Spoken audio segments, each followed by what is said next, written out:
This news update is brought to you by... Got kids? Then you need video on demand from Flow, with hours of entertaining shows and movies for boys and girls of all ages. There's always something to watch. Simply press the VOD button on your Flow remote. This is how we do TV. This is how we Flow. This is the Barbados Today afternoon news update for Monday, February 22nd. Thank you for joining us. I am Marie-Claire Williams.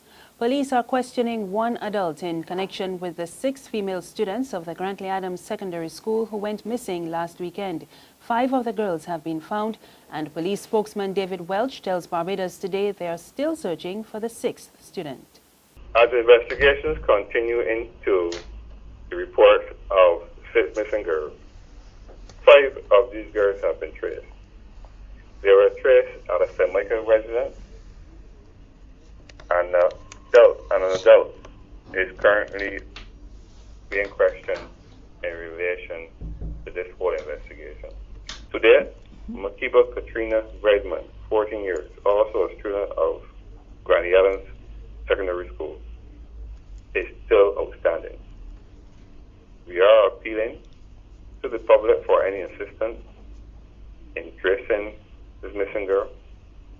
We're also appealing to the missing girl to, if she can't hear us, to call or visit any police station. In other news, the National Union of Public Workers is meeting at this hour with employees of the Grantley Adams International Airport to discuss management's latest position on the ongoing pay dispute. The union is demanding that management pay an outstanding salary increase of 3.5% dating back to 2010. But the airport says the matter was taken off the table following a meeting with Prime Minister Frundle Stewart. The union staged a protest last month and promised further action if their demands are not met. Last week, management referred the matter to the Chief Labour Officer, Vincent Burnett. Commerce Minister Donville Inniss wants all sitting MPs, including Prime Minister Frundle Stewart, to be subjected to a thorough review by the governing Democratic Labour Party to determine whether they are fit to contest the next general election. Inniss was addressing the monthly meeting of the St. James South constituency branch last night. I think that we are going to have quickly, as politicians, to indicate to the party and their constituencies whether we're interested in running again the next election or not. And every sitting MP, including the Prime Minister, must be subject to a thorough review by the party to see if you're fit and proper to be a candidate for the party going forward. You see, if we don't have these kind of frank conversations within our party, then we're going to find ourselves perhaps in a bit of trouble. So I think that's one of the first things that we have to do at party. The new Dean of the St. Michael's Cathedral has been called upon to take the church to the community. Dr. Jeffrey Gibson was installed in an official ceremony yesterday by Bishop Dr. John Holder. Bishop Holder also urged Dean Gibson to make the church more inclusive. As a spiritual oasis in the city with its many vulnerable persons, the cathedral should be a place where all who feel battered when the storms of life can come and be reassured of God's love. Let this cathedral be a place where all who join you here in worship will be drawn into an experience that affirms them as children of God. Let it be a place that welcomes, not one that excludes.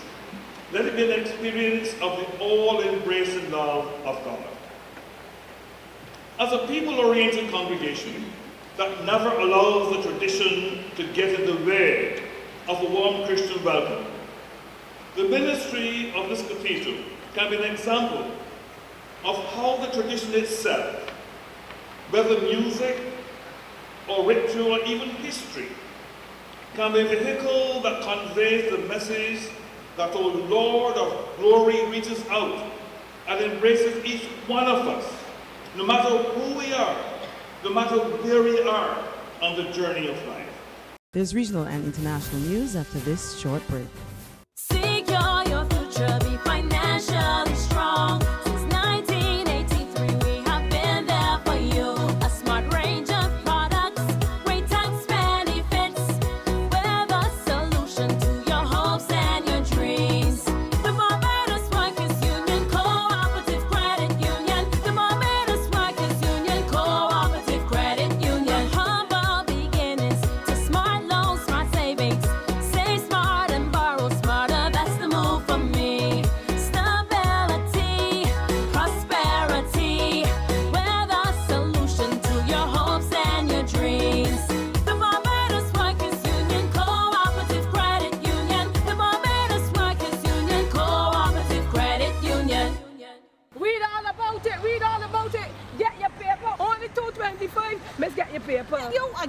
got stale news from yesterday.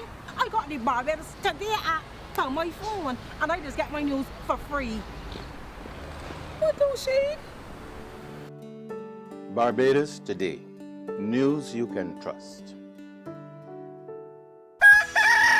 Well, it may be the month of love, but it is also the month of R.R.S.P. It is here, R.R.S.P 2016 at Queen's Park on February 26th through 28th, highlighting the theme, Grow, Sell, Eat, Repeat. A humongous amount of attractions and activities for everybody. So don't Dixie doodle your physiog.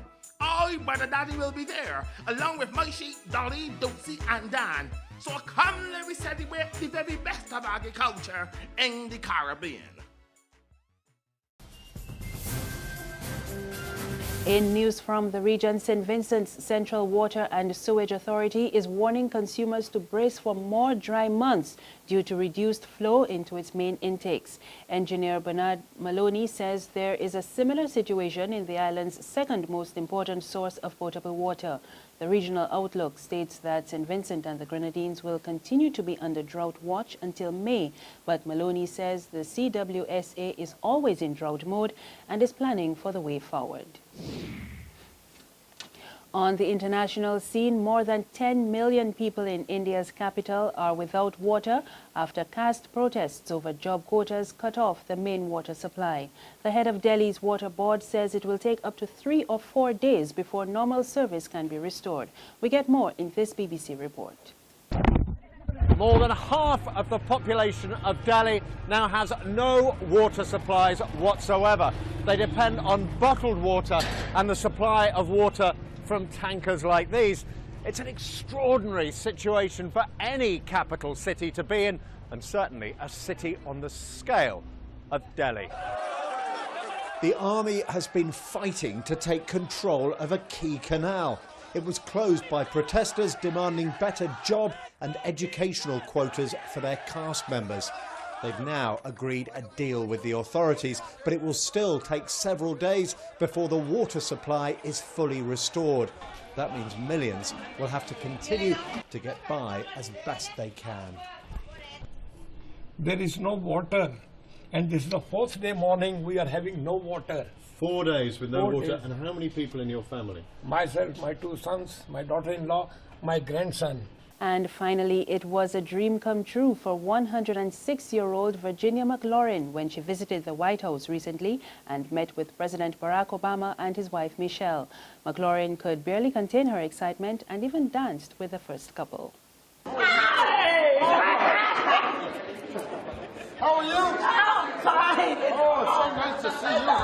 It's an honor. You want to say hi to Michelle? Yeah. Slow down, man. She's 106. No, you are not. You are not. You slow down. Oh my goodness. You are not. I want to be like you when I grow up. Dancing?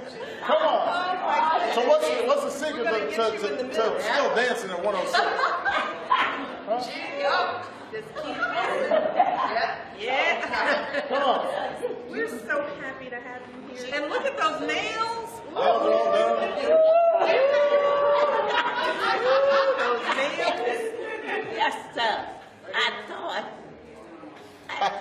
I would never live to get in the White House. Well, you are right here. And I tell you, I am so happy. We are happy to have you. Like President. Look at him. Hey! Right there. Like, that's me. Yes. And I'm here to celebrate Black history. That's the news this afternoon. There's more on our website, www.barbadostoday.bb. Remember, you can also subscribe to our e-paper, email updates, and like us on Facebook. We're on Izumi Media in bus terminals and Screenplay at supermarkets and gas stations near you. Or you can tune into Channel 101 on Flow TV or Mix 96.9 FM for more news. I am Mary Claire Williams. Good afternoon.